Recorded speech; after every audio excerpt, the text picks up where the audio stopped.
जल्दी से बता देते हैं अपने दर्शकों को जो बड़ी खबर मेरे पास इस वक्त आ रही है। Srinagar airport on high alert. Srinagar airport को हाई अलर्ट पर रखा गया है और एयर डिफेंस बैटरीज एक्टिवेट की गई हैं। अशरफ हमारे साथ इसी खबर पर जुड़े हुए हैं। अशरफ, श्रीनगर एयरपोर्ट को हाई अलर्ट पर रखा गया है और जालंधर में भी ड्रोन्स को इंटरसेप्ट किया गया है।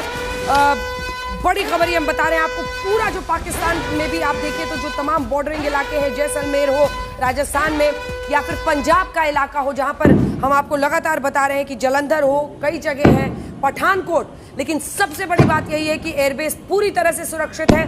कई तरह की अफवाहें फैलाने की कोशिश हो रही है, लेकिन हम आपको आज तक पर क्रेडिबल न्यूज दे रहे हैं। डीआईजी ने जानकारी दी है आज तक को, एयरबेस बिल्कुल पठानकोट सेफ है। श्रीनगर एयरपोर्ट लेकिन हाई अलर्ट पर है, जिसकी जानकारी हम आपको लगातार दे रहे हैं। देखिए, भारत के दो सिस्टम्स S-400 और L-17 जिसके जरिए हम पूरी जो हमारा एडवांस सिस्टम है उसके जरिए हम एक एक उनके ड्रोन को, मिसाइल को, 8 मिसाइलें हमने मार गिराई हैं। और जो हमारा L-70 सिस्टम है उससे तमाम ड्रोन से एक एक करके गिराने शुरू कर दिए। पाकिस्तान के हर हमले को S-400 और L-70 गन्स जो होता है डिफेंस का, वो नाकाम करने में कामयाब हो रहा है। ये बड़ी खबर है और इसी के जरिए हाई अलर्ट पर श्रीनगर एयरपोर्ट है। श्रीनगर में एयर डिफेंस सिस्टम एक्टिव कर दिया गया है। अशरफ, अगर आप मुझे सुन रहे हैं, एयर डिफेंस सिस्टम वहां भी एक्टिवेट कर दिया गया है। बिल्कुल, श्रीनगर एयरपोर्ट भी हाई अलर्ट पर है।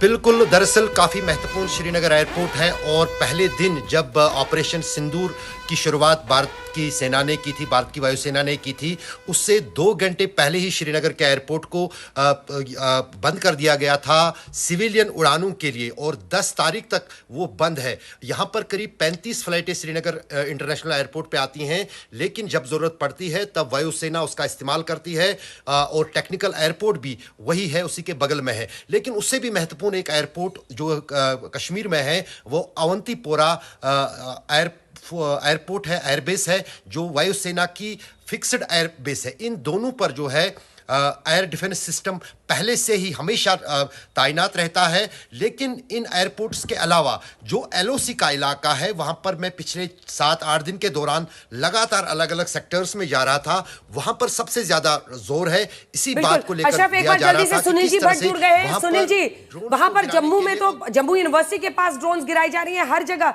मतलब ये जो अपनी आतंक की कहानी आसमान में लिख रहा है, बताइए जल्दी से क्या हो रहा है वहां पे।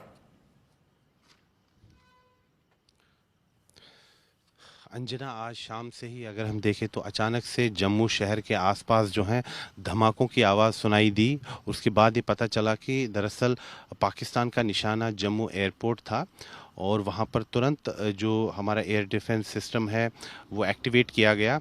और अभी जो जानकारी आ रही है कि जो पाकिस्तान ने दुस्साहस किया है उसका मुंहतोड़ जवाब दिया गया है और पाकिस्तान ने जो बौखलाहट में जो हमला करने की कोशिश की थी उसको विफल कर दिया गया है। जितने भी ड्रोन्स आए हैं, ज़्यादातर ड्रोन्स को जो है शूट डाउन कर दिया गया।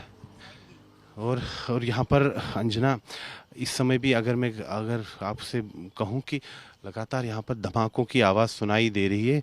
कठिन हो रहा है यहाँ पर खड़े होना भी। ऐसे लग रहा है जैसे धरती हिल रही है और पूरे शहर में, जम्मू शहर में इस समय ब्लैकआउट है। एक भी व्यक्ति आपको सड़क पर नहीं दिखेगा। लोग जो हैं इस समय अपने आप को अगर हम देखें तो घरों के अंदर ही कन्फाइन कर रहे हैं और जो सिविल डिफेंस के वॉलंटियर्स हैं वो भी लोगों के पास जा रहे हैं, उनसे अपील कर रहे हैं कि वो धैर्य बनाए रखें और घरों में ही रहे। और फिलहाल तो पूरी तरह से ब्लैकआउट है। और अंजना, मैं आपको बता दूं कि इस समय पूरे जम्मू शहर में अगर हम देखें तो काफ़ी तनाव है और साथ ही में जो भारत पाकिस्तान अंतर्राष्ट्रीय सीमा है, आरसपुरा सेक्टर है, अरनिया सेक्टर है, सांबा ज़िला है, कठुआ ज़िला है, जो जानकारी हमें मिल रही है कि वहाँ पर हैवी मोटर शेलिंग हो रही है। और इस समय भी अंजना धमाका, मैं कैमरा पर्सन से कहूँगा थोड़ा सुरक्षित स्थान पर निकले। यहाँ पर धमाकों की आवाज़ सुनाई दे रही है।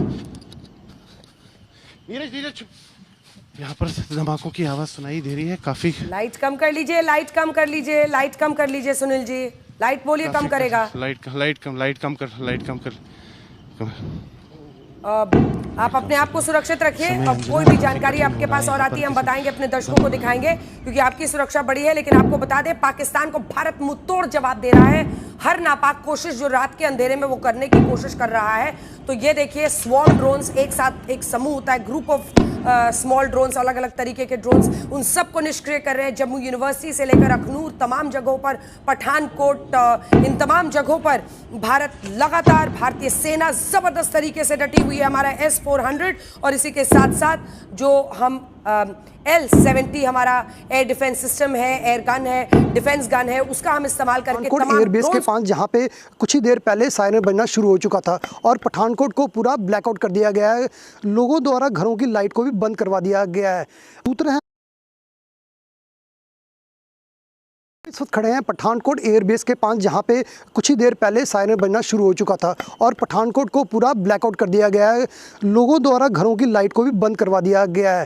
सूत्र हैं वो हमें बता रहे हैं कि पठानकोट का जो हल्का सुजानपुर है वहां पे आर्मी द्वारा एक ड्रोन को देखा गया, जिसके बाद उस ड्रोन पर फायर किया गया। और आप मेरे पीछे देखते हैं यहाँ पे आवाज़ें शुरू हो चुकी हैं, गोलियों की आवाज़ें आ रही हैं और लगातार रुक रुक एयरफोर्स के बाहर गोलियों के बमों की धमाके भी शुरू हो चुके हैं और दोबारा लगता है कि किसी ना किसी तरह की हलचल यहाँ पे हो चुकी है। फिलहाल इस वक्त खड़े हैं पठानकोट एयरबेस के पास जहाँ पे